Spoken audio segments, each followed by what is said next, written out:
I think it's time to introduce our speaker for the night, Bill Johnston. Dr. Bill Johnston has a career path that has been dedicated to various aspects of science.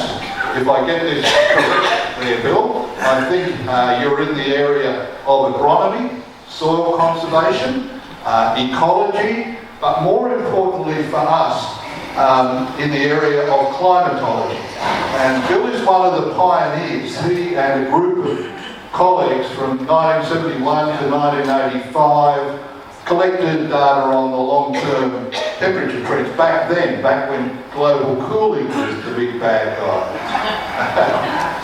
Since retirement in 2006, Bill has continued that work of collecting and analysing medium to long-term climate data, weather data. He's very interested in how this data is manufactured. This is probably the right word to discuss what CSIRO do, or the BOM,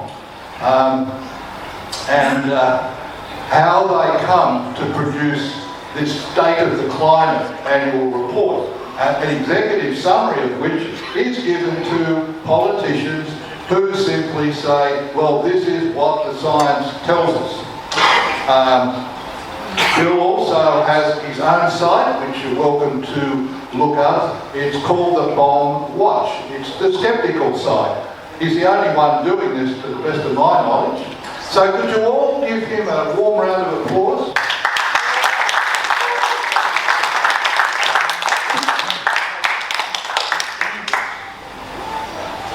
Thank you, ladies and gentlemen. I'd like to be standing up if the suspension's a little bit cool at the moment. How I'm going to start this talk is I'm going to talk about what happened in 1939. I'm specifically talking about the radio network that was set up by the mic closer to your voice. I'm specifically going to talk. I don't want to talk too loud. Specifically going to talk about the radio network that was set up by AWA, Amalgamated Wireless Australasia, to keep contact with aircraft going around our major air routes. And so in 1939 they set up air radio offices about every 500 kilometres along our major air routes. And that went up the west coast, right up the centre of Australia, up the east coast, Tasmania, to New Guinea, to Dili, and then on from Dili to Cocos Island and on to Europe. And what they did then was they called for, they put ads in the paper, calling for people who might like to be trained in the work done at these air radio offices. So people who are finishing the leaving certificate or the matriculation in 1938, they probably finished their last exam and they come home from school and their mum said, I saw this ad in the paper, you should have a go at it. And so they had a go at it, and it was something along the lines of 6 to 9 weeks training in Melbourne, after which you had to go to where they sent you for a period of a year or 2 years or whatever it was.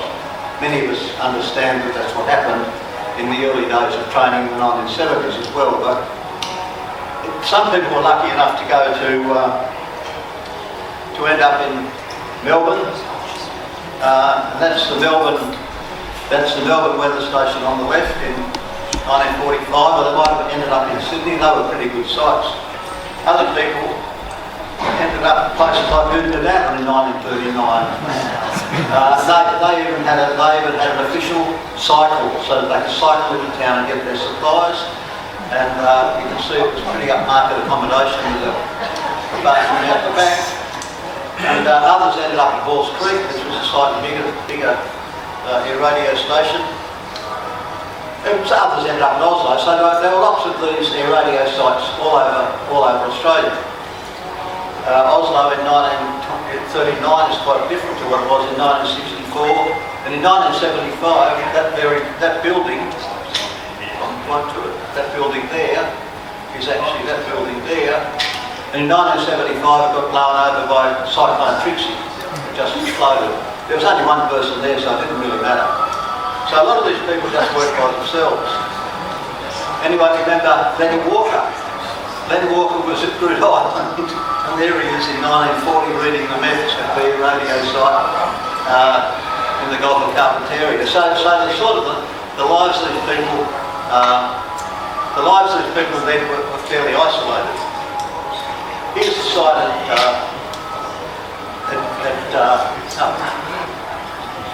Cloncurry. That's the building over here, and that's the plan of the Cloncurry Airport, which is how I managed to place where that building is. And it was a fairly salubrious place because aircraft had to overnight in Cloncurry before going on to Darwin from Brisbane and further going up the coast. That was the weather station site, and you can see at this site there's a Stevenson screen, that white box, which contains thermometers and various thermometers. There's an evapometer, so I know that the site must have been photographed in about 1973 because that's when all right, put your hand up if you can't hear me through this. Yeah, it feels a bit strange. Righto. And that's an 8-pound evapometer which only came in vogue in about 1973. And there's various other bits of gear there, and at 9 o'clock every day, and then 3-hour intervals through the day, someone would have to walk over from the office in all sorts of weather, whatever the weather was, and take observations and go back to the office, where it all ends up on, don't even try to decipher the figures, it all ends up on a local register. Now this register is actually for the Cloncurry Post Office, and one of the things that's quite notable about it is that most of the data have been corrected. So there's the original ones in blue, fountain pen writing obviously. Then someone's come along and decided they weren't any good, so they scrubbed them all out and they put them in red. Now all these, there's a 5-day gap all the way down the sheet, and the purpose of that is that all this stuff was done on their fingers. They had no calculators, and so so they have to roll the averages through the 5-day gaps until they came to the bottom. Then they divided by however many months in the day to come to the monthly average. Then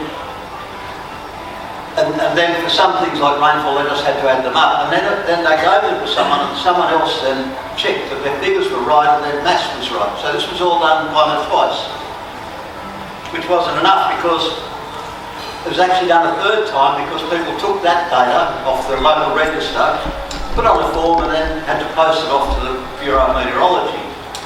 Now the Bureau of Meteorology hasn't digitised any of the daily data for Cloncurry. So there's a gap in the data, and possibly because they reckon it either wasn't up to scratch or there was something wrong with it or they just didn't like it. It is there though because there it is. It's in the National Archives. So the issue really then becomes, well, how do we know if the data's any good? There has to be a way of testing that the data we download from the Bureau of Meteorology is in fact useful. It may not be useful, it might just be numbers, or it might be fudge numbers. Well, I'm going to leave the next slide out to a certain extent, but one of the reasons that we can test if data are any good is that there's the assumption that maximum temperature depends on rainfall, and that the drier it is, the warmer it gets. So we expect the relationship between maximum temperature, annual maximum temperature, average maximum temperature, and rainfall, and that gives us then a benchmark against which we can actually assess whether a data set's any good.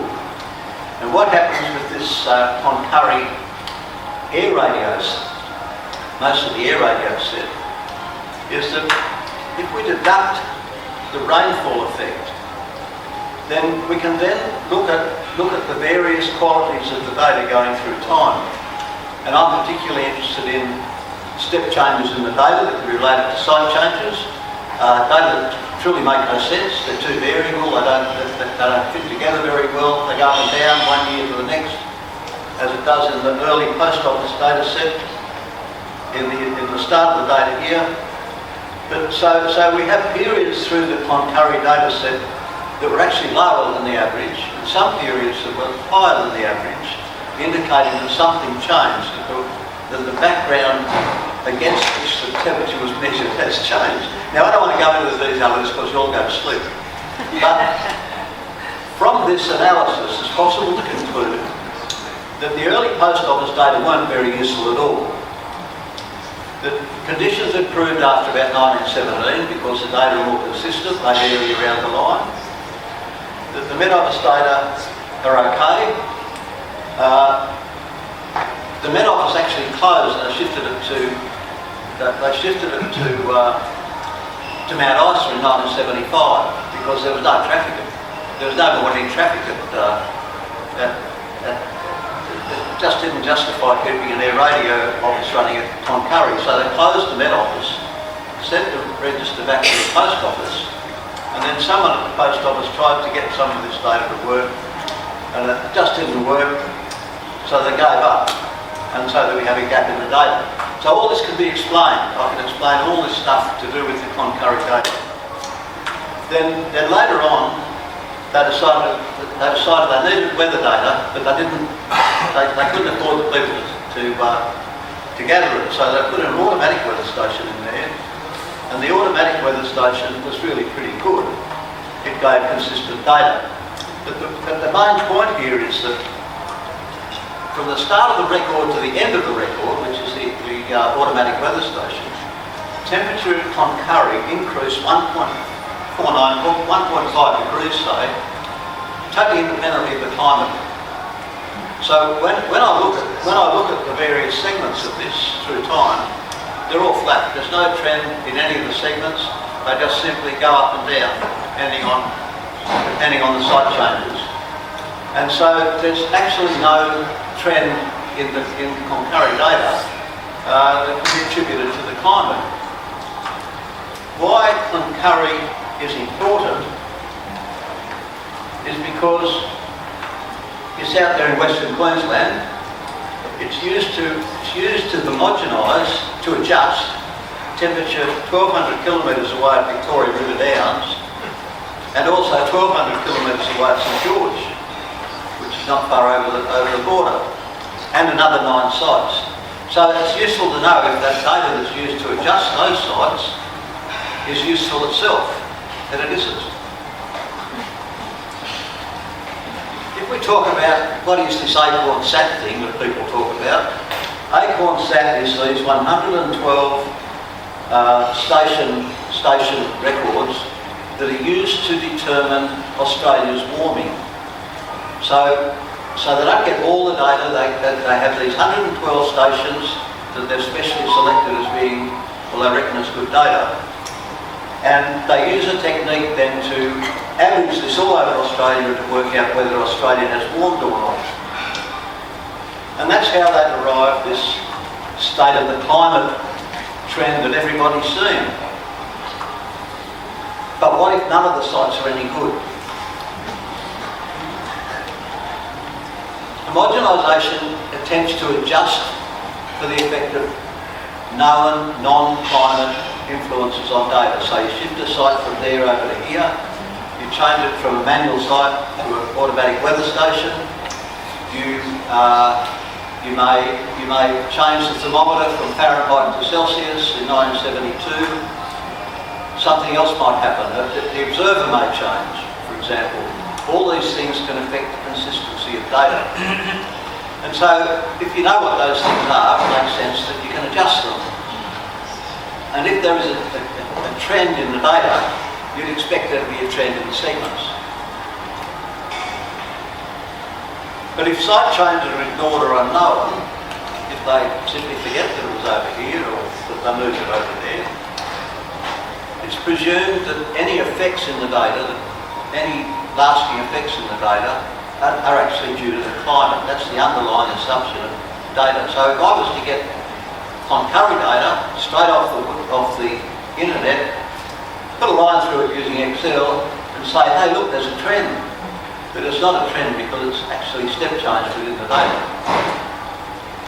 And the key point here is that adjusting for change points that make no difference, which is one of the things they can do, they can claim a change point happened that actually didn't happen, or not adjusting for a change point that did happen. The change point actually happened. They did move the screen, but they ignored it.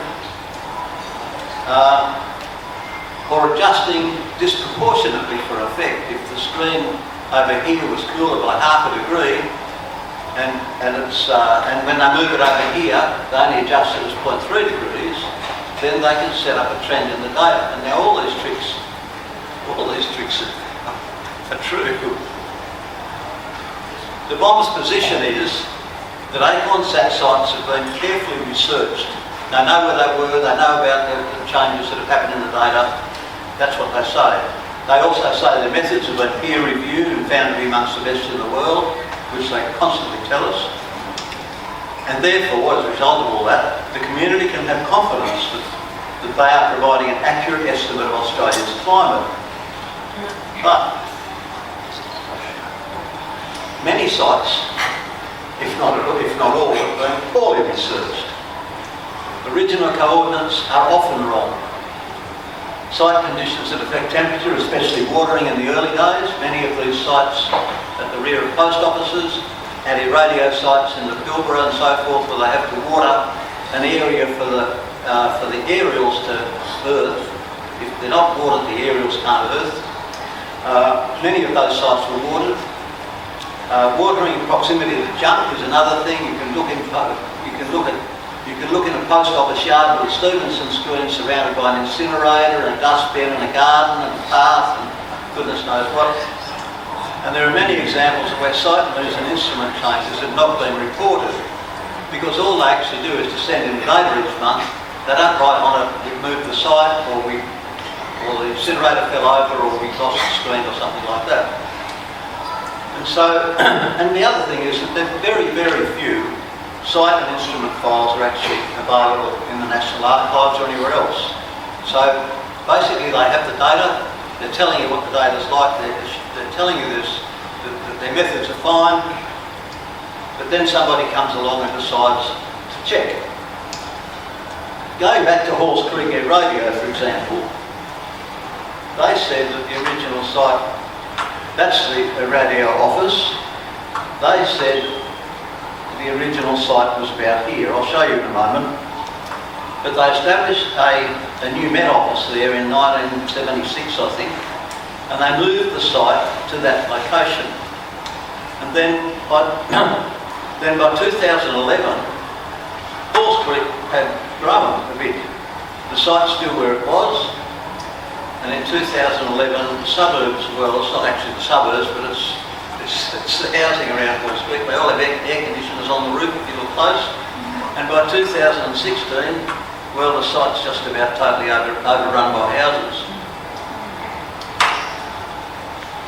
What actually happened is that the site was actually over here. The site was actually over here. That's where it actually was. They said it was somewhere else. And then it moved to here.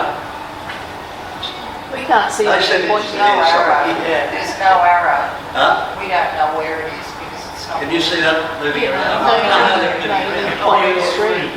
Well, here I am. The site was originally over there where it says their radio. The Bureau said it was here where the composite site is. Then the site moved to that 2002 site, and then it moved from there in 2015. So it was nowhere where they said it was, and there's no metadata for this site, and there's no data for this site specifically. All they've done is, they said it was here, moved it to there, shifted it to there, and only ever said there was two sites. One in the wrong place, and one in the place you know that's been taken over by the houses. And so the temperatures increased, and when they moved it to this current site, you'll notice that actually to take a close-up of this, it's actually the gravel pit beside the runway. So they've gone up and up and up. They've increased the temperature through moving the site around and not saying they have. And all that's been researched by looking at aerial photographs, satellite images, and the various history various history files about the site. Paul's Creek didn't exist before 1952. It was 15 kilometres away before then at Old Halls Creek. And in 1952 they decided they'd close Old Halls Creek. The airport was already there, and they had a radio station in Halls Creek, but they had to go 15 kilometres into town to get their stuff. And there was only 9 people living in town. So they decided they would close the Old Halls Creek, put a new town there, and that's the new that white bit, which I have to point out. That white bit up there is actually the 1952 plan for the town, of the new town, Halls Creek. No one there, but they were laying the roads. And they were putting a road into the airport. And the airport's where that cross was, and I overlaid that, and rescaled it and overlaid it on the satellite image to pinpoint exactly where that air radio site was. And you'll notice there's 2 lines coming straight down this way. One is the telephone line to the radio office, and the other is the water line to the terminal, which is a little shed about as big as that little thing over there, with a fountain on the wall. So we're putting all these things together across hundreds of sites, by the way. I've managed to put together a story about the Halls Creek weather station, the data for Halls Creek, analysed using exactly the same protocols that I mentioned previously, which is on the right of the screen, so don't worry too much about that. But that's the existing site there on the right. As you can see, it's in a gravel pit. They used it actually to strip gravel off to build the runway, to extend the runway. So that's where they put the site down. It's even worse at Marble Bar. We went to Marble Bar about 3 months ago and had a look. I haven't got a picture. If we go to Cairns, these are aerial photographs, all available in the public domain. If we go to Cairns in 1952, sorry, I've got I shouldn't want the walking stick. In 1952, the Met Office was here, and the site was just beside it, because there's a picture of it that shows the air traffic control tower, and it shows the Met Office. And just around the corner from the Met Office here is the site in 1952. If you look at metadata for Cairns, they say that the site was over here in 1952. But it never was. And then what happened in Cairns is that they had to do some redevelopments. So they had to move the site. And there's a file, there's a top secret Royal Australian Air Force file in the National Archives that you can get. And it shows all the correspondence that went backwards and forwards between the Bureau and the RAF about finding a new site. They settled on a spot out here between these runways. Now, Cairns floods, it's just on it's like Townsville, it's just on a mud flat. And they happened to find just a little bit raised bit that they could put a runway on, and that's where the first runway was, at Cairns. And so that was the airtime. That was the World War II setup. It was standard layout for a World War II aeroplane. And it stopped here. And it started there.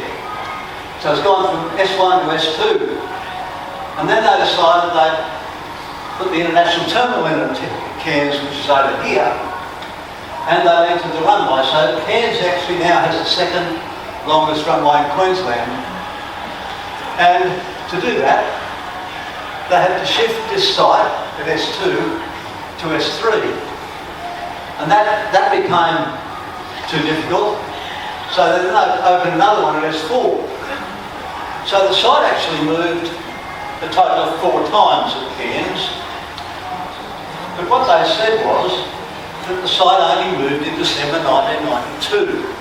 That's very important because all these sites were different. They all had different temperatures. They were just different in different ways. So they would be on front planes or not, and so forth. At Sydney Observatory, the site used to be in the observatory grounds. I don't know, you can go there, you can see the reconstituted temperature house and where the Stevenson screen was in front of the Sydney Observatory. And they moved it to the cottage. Now this is really interesting because they moved it to the cottage in 1916. And there are the two Stevenson screens. Get up again.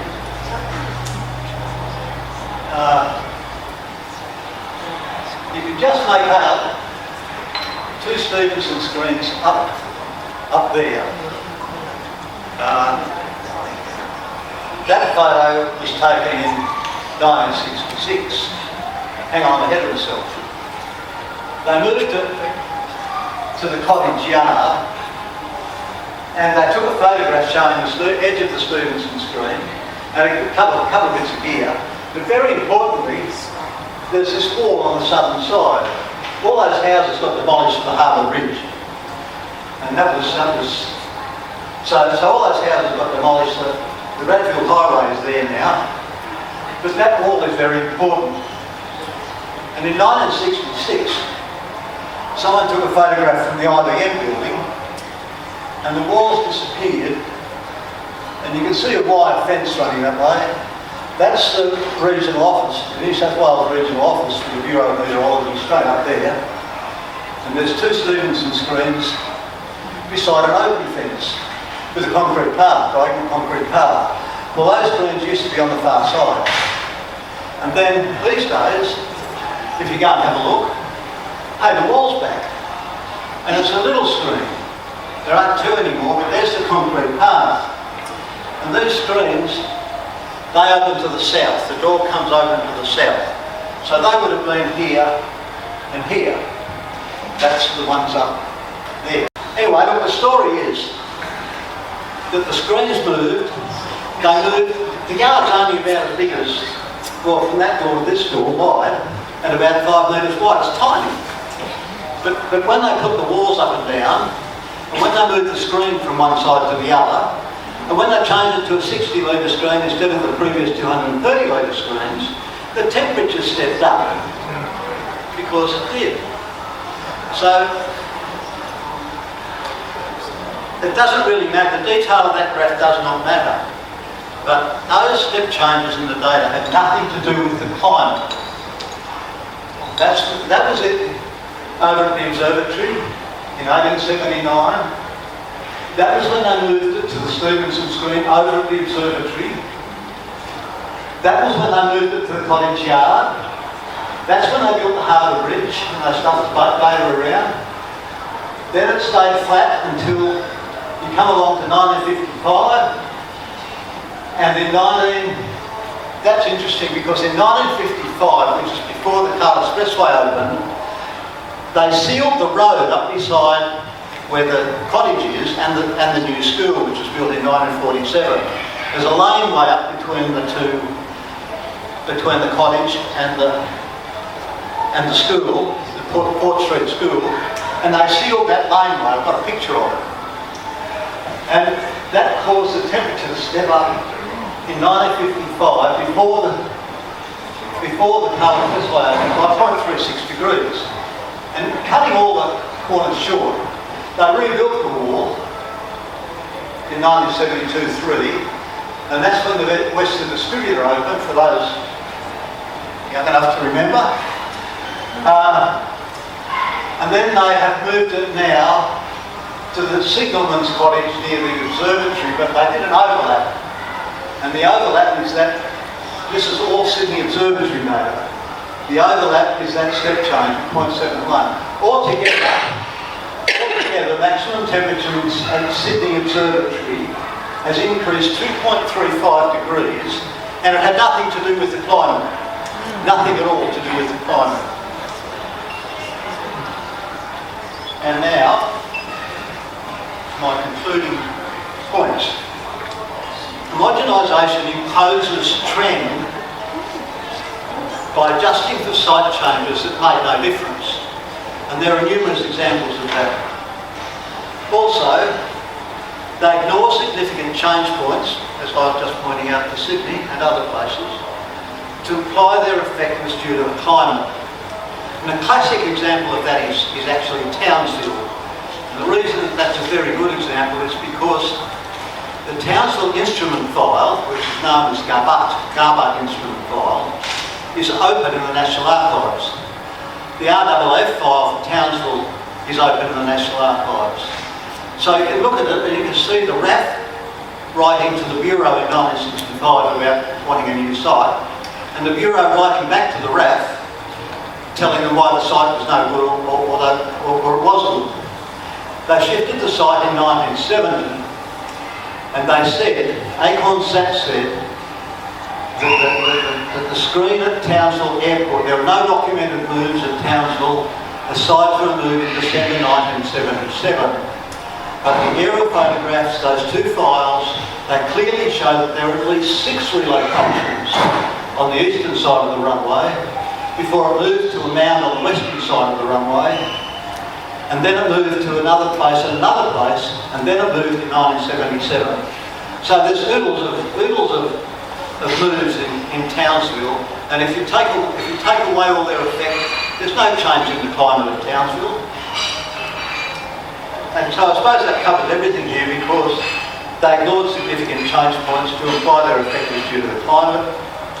And then I'll leave the other point aside, which is that they use all these correlated neighbouring sites to make adjustments that actually don't add up to the changes in the data. So, I mean that is the end, but it truly is a dreadful scam.